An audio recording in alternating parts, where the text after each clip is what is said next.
I'm Larry Cooperman. I'm here with Dr. Gary Matkin, the Dean of Continuing Education, Summer Session, and Distance Learning at the University of California, Irvine. Gary initiated the OpenCourseWare project at UCI. At the same time, he became the founding treasurer of the OpenCourseWare Consortium, the global group that represents over 250 universities everywhere. And it's a position he continues to hold today. And the OCW project that he launched with 10 courses has grown to over 80 courses, but also over 200 hours of video lecture and over 1,000 open educational resources. So Gary, what's the background for the OpenCourseWare project? And I don't really mean why it's a good idea. I mean, why were you personally in a position to be receptive to its ideas? Well, continuing education professionals, particularly at the university level, have always been looking for ways of reaching learners in ways that are convenient to them and also very effective. And when we started in online education in 1994, that was a revolution as far as we were concerned in continuing education. But then the idea of OpenCourseWare available to anyone, anywhere around the world at any time was something that was just mind-blowing for me. It was like something new had happened, something that was really going to have a huge impact on higher education, and particularly at a time when millions of people are going without education and with no way of having the resources in the world to satisfy those people in conventional ways. Now that you've seen this project, we mentioned that now there's hundreds of lectures and courses and resources. Are you optimistic right now about its future at UCI? That is, you've reached maybe even we could say a plateau. You're at a certain point where there's a good representative sample. But what happens next? Do you think it's actually going to reach a next stage? And if there is a next stage, what is that? Open education on every campus in the world is inevitable. It's an imperative. So when you talk about optimism, I'm beyond optimism. I'm saying that this is going to happen, and what we have to do is to be prepared for it and be a part of it. I want to push that a little further. So you say we have to be there because it's going to happen anyway.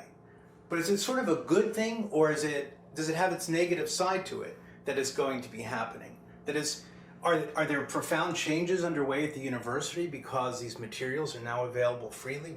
How do you see that future? Any change is threatening to people. And the history of higher education is a history in which higher education has adapted to change after change after change and still endures. University is known as the longest lasting institution in the Western world, along with the Parliament or the Isle of Man or something like that. So we have to adapt. We have adapted, we have to adapt, and we will adapt to this new change. And actually, the notion of helping people learn will never go away. It will be in different forms. The relationship between a student and a teacher is not going to disappear because of this technology. It's going to become even more important. It will change a bit, yes. We will continue to have classroom-based courses where lecturers stand in front of students and inspire them with their lectures or their knowledge and so forth. But we'll have many, many more different opportunities for doing the teaching learning process. One of the most important, for instance, is helping students find the right materials at the time and in the sequence they need them. And OpenCourseWare actually helps that process. It facilitates that process both for teachers who will have, and instructors and faculty members who will have more materials available to them much more easily and readily, but also the students who can have not only the guidance of their own teacher in their own course, but also hundreds and even thousands of supplementary materials available to them just a click away. And that's what's so exciting about this for higher education? Yes, it is a threat. It is a threat, as every change has been a threat to higher education, but we're going to adapt to it, and we must adapt to it, and we'll be leaders actually in it. You know, UNESCO in 2009 in its report on higher education said that there's a shortage of qualified academics throughout the entire world, and that's a result of the massification of education, that so many people are entering into it. So OpenCourseWare plays into this shortage. How are we amplifying them? How are we solving this critical problem in higher education? Or is it simply irrelevant? Your question goes back to resources again. It's clear that we cannot serve in conventional ways all of the people in the world that need or could benefit from higher education. The shortage of teachers is just one shortage. We don't have the ability to build campuses, classrooms, even the technology that's needed to do that without some innovation in terms of productivity and in terms of getting to these massive people that need this education. So yes, open education can provide needed frameworks, needed pathways for more and more students. And the role of the teacher will be first to find those pathways, vet those materials, provide the resources that are needed in terms of intellectual structuring and so forth, and then to leverage the technology we have in order to solve that teacher shortage, the bricks and mortar shortage,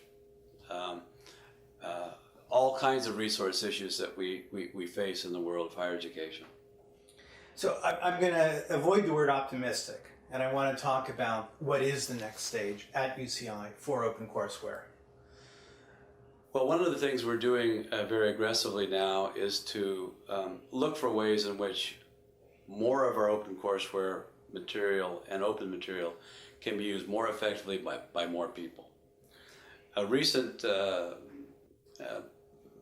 public press has featured two events that really signal, I think, the future of a good part of open educational resources now. The first, of course, was Stanford's hitting the front page of the New York Times with the idea that eventually over 94,000 people enrolled, for goodness sake, in 3 courses in artificial intelligence. 94,000 people in artificial intelligence. And then, of course, that was followed by the announcement by MIT that is creating a subsidiary called MITx, designed to help people certify their learning or evaluate their learning through the use of, as they use MIT's OpenCourseWare. The notion of helping learners not only learn, but also have them be able to verify their knowledge and to certify that knowledge is something that institutions, including major institutions like Stanford and MIT, are going to be getting into. And we're certainly looking for opportunities in the world of continuing professional education, even in degree education. We're looking for opportunities for students to learn and then gain validation of their learning. So, you know, when we talk about everyone is going to have to eventually be in this field of open education, you could say that UCI is actually a highly ranked public land-grant university, and it has certain advantages in that sense. Not that we've gone as far as MIT per se, but nonetheless, the ability to project outwards from a solid base is there. Is it actually going to be true then for every university, no matter what their circumstances, or for that matter, every community college, that they should trod down this path? How do you persuade them that it's worth the resources that you've invested to get the project going? Many of my colleagues, not only at community colleges, but also at research institutions with major continuing education divisions, don't understand OpenCourseWare fully. Again, why would we, in times of financial stringency, give our services away for free. You can look at parallels in the content world, in the publishing world, in the communication world, where you see organizations like Facebook and so forth giving their services away for free, but yet being a multi-billion-dollar IPO in recent weeks. Our value, the university's value, community college value to people will move in different directions now. For instance, the notion of defining learning pathways to particular learning objectives, to particular professional objectives for people, for particular personal objectives for people. That is a crucial service that our universities and community colleges provide to us. We're looking for guidance as we seek to achieve our educational goals, and we already have it in these institutions. Shouldn't faculty be concerned about OpenCourseWare in the sense of how it's going to actually alter the institution itself, as well as the interests of faculty in, for example, intellectual property? A traditional way of thinking, this open and free stuff will replace me. I'll produce this material and they'll capture it and they'll use it and I won't be needed anymore. Personal guidance, individual attention is not going to go away from higher education. That's part of the teaching learning process. It's not going to go away. But we now have the ability to reach many more people. It's wonderful to have a liberal arts college where you have 15 or 20 students in front of a teacher. It's not so wonderful to have an average class size of 1,500 in lower division undergraduate courses at major research universities. It's not that there's anything wrong with that large lecture hall, but we're finding ways, number one, to enhance the learning of the large lecture hall, but we're also learning ways in which we can achieve educational effectiveness without having a large learning hall. And so teachers are not going to go away. In terms of OpenCourseWare and their intellectual property, there are less and less opportunities, I think, for teachers, for faculty members, for instance, to produce learning materials which have a commercial value. The printing industry is in a turmoil. Textbooks are getting to be open and free. Textbooks publishers are going out of business. There's not much of a market anymore for the traditional ways of traditional production of faculty members in terms of instructional materials. So the commercial value is relatively low, but the social value still remains very high. And one way of capturing that social value is to put it up open. I sometimes tell the faculty members that I run into who question me about this, you're not going to be rich, wouldn't you like to be famous? And that's certainly the case with so many people who have really, so many faculty members who have really endorsed the notion of openness, having their lectures videotaped and put on YouTube and iTunes U and so forth.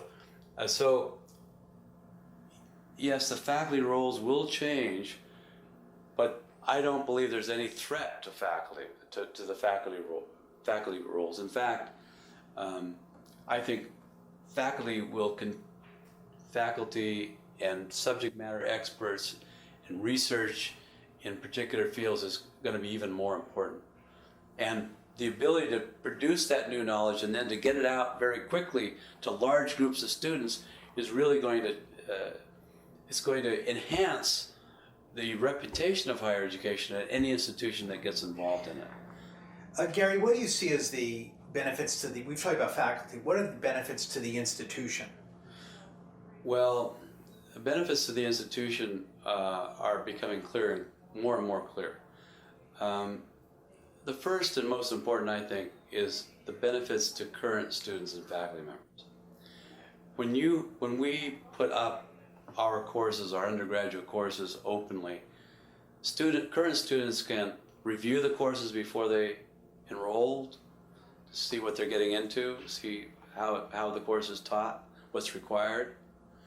And while they're in the course, they can go back continuously to this open resource to review, to look at new materials, look at supplementary materials, be guided to supplementary materials. Secondly, we found here at UCI that we can attract new students to our courses.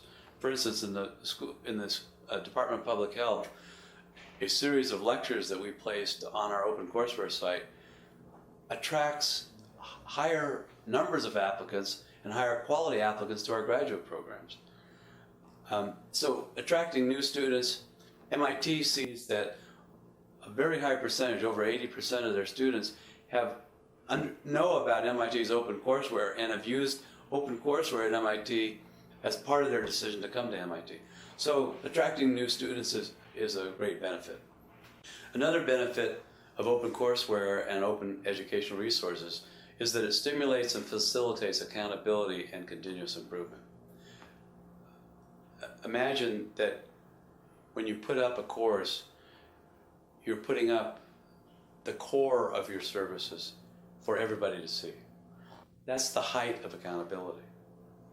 And once you have an open course up, you can change it. So if you want to, when you want to improve it, when you get data from the student learning that happens in a current instance of the course, you can go back and change that. So the continuous improvement loop and the accountability is also served by OpenCourseWare. All this, of course, also reinforces the public service role of an institution. And that public service role, of course, not only is in public and land-grant universities like UCI, but in any university. One of the three missions of a university is public service. This is a way of not only highlighting it, making it visible, but exemplifying it. Another benefit is that when courses are put up open, they become an open repository. A repository that can be reviewed, gone back to, added to. At UCI, we're developing the notion of collections on our OpenCourseWare site, where we collect materials around an interdisciplinary subject such as sustainability, where we put up not only teaching on the latest research, but resources for K through 12 teachers and students. So collections, the notion of collecting goes along with the notion of repositories, special repositories. We also are able, through OpenCourseWare, to disseminate faculty research, especially important in a research university like UCI. One of the main requirements of any large research grant is the dissemination of the research and the knowledge that's gained. What better way to disseminate research than to create a course or a set of learning objects that can be used all around the world by any institution, by any individual learner, and to have that research immediately and openly and freely disseminated. I can't think of a more powerful way of disseminating research findings in a useful way than the open educational resource.